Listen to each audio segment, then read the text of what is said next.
If you're struggling in your life with your mental health and your well-being, stay listening, because I have 5 strategies that are going to help you connect with yourself, gain that energy that you need to connect with others. And isn't that what life is all about? Being able to connect with yourself and with others. And speaking of that, our first strategy has to do with connection. And we know how wonderful connection is with others. It fills us with moments and memories and challenges. And connection with others is extremely important to our mental well-being. The pandemic has not been nice to us in the last 2 years, and so we're noticing that disconnect that we have with a lot of people, and that causes a little bit of stress on our mental well-being. Here's the caveat though. In order for you to be able to connect with others now that we can a little bit more within that COVID safety, you need to find that connection with yourself. So once again, with life, our external on our connecting with others, like we're hiking, we're having coffee, we're having barbecues together. So that's great connection. If we're forgetting about this pretty little person right here, then we're not going to have that ability to connect with others that will fulfill us.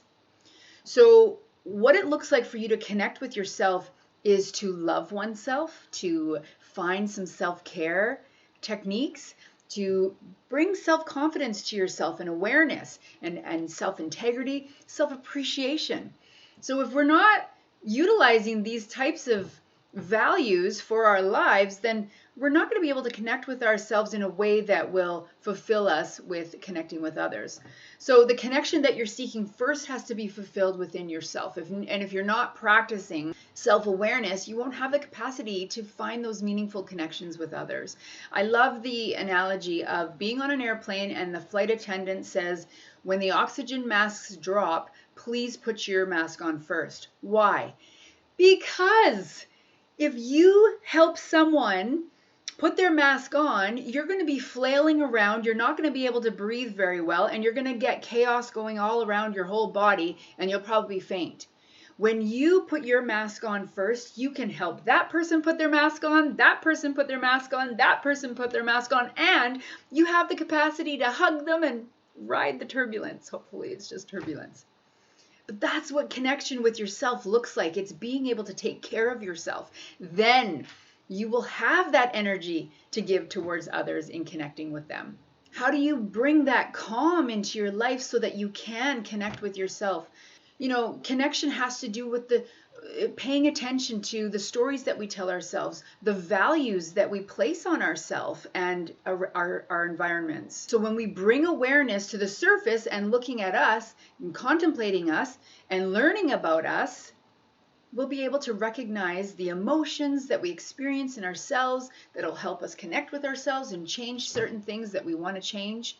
Then we will take that with us to connecting with others. Brené Brown has a great quote. She says, "Don't try to forge a connection with others or build a culture of connection until you are fully connected and know yourself." Now, don't get me wrong, we don't want to take that literally like, okay, I have to isolate myself till I'm awesome with me. That's what coffees and hikes and barbecues are for, so that we can do that surface type external connecting. But keep in mind, we also want to connect with ourselves and learn about ourselves and give us some self-care so that we have that energy to give to others. That will boost your mental health and well-being tenfold. Strategy number 2. Being physically active is great for your health. We have to build a life of action and exercise, and a lot of people have struggles with exercising, but we know that when you exercise, any form of exercise, you can walk around the block, there's a little piece of dopamine in your body that goes, yay, I love this, and then it gives you a little bit of a boost. And that's what we need, especially with these hard times that we're enduring, not only with the pandemic, but in our personal lives. We need to have these little spaces for ourselves to escape, and exercise is a great way to do that. Walk around the block or go up and down your stairs 10 times and mow the lawn. That's my favorite thing to do. I love mowing the lawn because it enhances so many of my senses.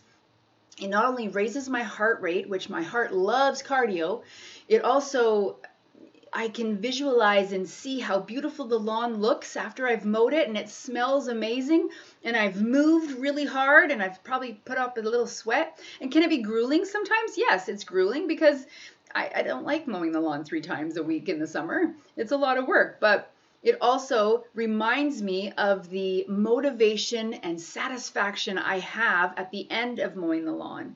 And that helps me be active once again every week, twice a week. Make sure that I'm active mowing the lawn, among other things that we want to take action for. So for more information on exercises and routines, Tracy Steen has thousands of videos that you can look at, that you can use, that you can do at home, that you can be inspired by, and you can contact her at movedaily.ca. So strategy number 3, this has to do with studying, and you're like, didn't I study in college? I think I've had enough. No. If you do not study for the rest of your life, your mental health and well-being will dwindle, and you'll find those struggles, and you'll feel stuck, and you just need to study. And this is what it looks like. My mom just retired last year, and she started using her phone for something that's more than just playing games. But she is playing games. She's just learning French playing games. She's studying math and sentence structure and spelling, and she's doing memory formation. So she's playing all these games, but her beautiful brain is working, and it's studying, and it's learning more, and it's keeping active, especially at an older age. It's so important for us to keep our brains active. So for someone like that, that's awesome to do that. For me, I need to study and learn more about who I am so that I can give myself the best of myself to others and be happy with myself. So just for an example, I want to know what being happy looks like. And I get this all the time with my clients. I just want to be happy, they say. And so what we need to do is triple D. It's an acronym that I use, and it's not a bra size, but it's describing, defining, and dissecting what this idea, thought, word is for you in your life. So let's take, for example, I want to be happy. So my happiness, I have to learn and study what that is for me. So let's take Tracy, the personal trainer, for example. She loves hiking. That is her happy place. She just loves hiking up those hills and getting the view from the top. I struggle with that. And so I've noticed that, well, that doesn't make me happy. I'll let her do that. That's good.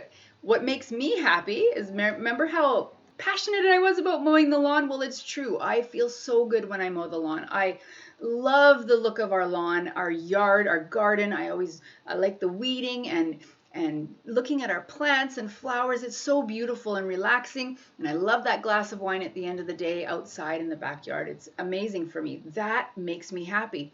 So just because Tracy's happiness can be hiking, I don't think she loves gardening as much as I do, but she can appreciate as well coming to my backyard and having that glass of wine with me. But I love that. So I'm going to invite people over all the time because that's what makes me happy. She's going to go hiking all the time because that's what makes her happy.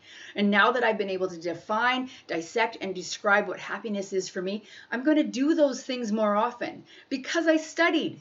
I studied what it was that makes me tick. And you get to know and understand yourself, which, by the way, is mindfulness. When we take that moment to take a look at, what makes me happy, then it just lights us up a little bit more. And that is going to help you with your mental health and well-being, is to study. Strategy number 4, giving to others. How many of you are volunteering right now? I know I am. Does it mean that I'm volunteering at an organization or a charity?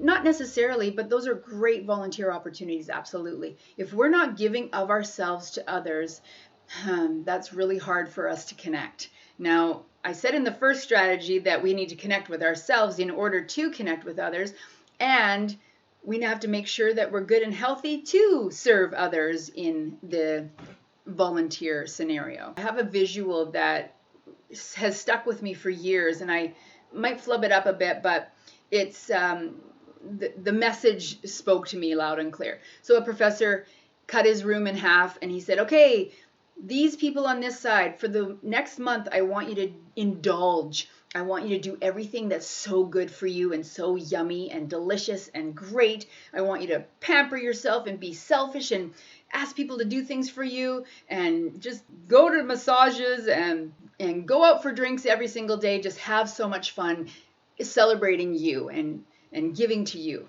And they're all like, yeah, that's so awesome. And this side of the class, I want you to go and volunteer. I want you to find an organization or a charity somewhere that you can volunteer and tell me what you find out at the end of the month. And they're like, come on, that's not fair. So then the end of the month comes and they all come back together and he says, so selfish people, how was that? How was that month for you? And they're like, oh, it was so great the first week. But then it got really boring and I actually didn't enjoy being so selfish all the time and giving to myself. It was really hard to do because we want to give, but we're not allowed. We have to just take. And so it was just really hard that way. Volunteer people, how did you do? And they're like, well, the first week was really hard, but once I settled myself into an organization and I got to know the people and I got to know my job, I loved it. And not only did I love it, I'm going to continue doing this job for like the foreseeable future. And so as you can see, it's just amazing what that mental health does to us, that well-being does to us when we can give to others. So it's really important for you to be able to give in any way that you can. Even if you're driving in traffic and you let somebody in, be mindful that, hey, I'm going to let him in just because I want to be nice. I want to give of myself and say, I can, hold the reins back a little bit. I don't need to go so fast. Or I can like go to my friend's work and drop off a coffee and just say, hey, I was thinking about you. Like these are little ways that we can give. And that will just bring so much goodness to your mental health capacity that you'll have so much energy to give.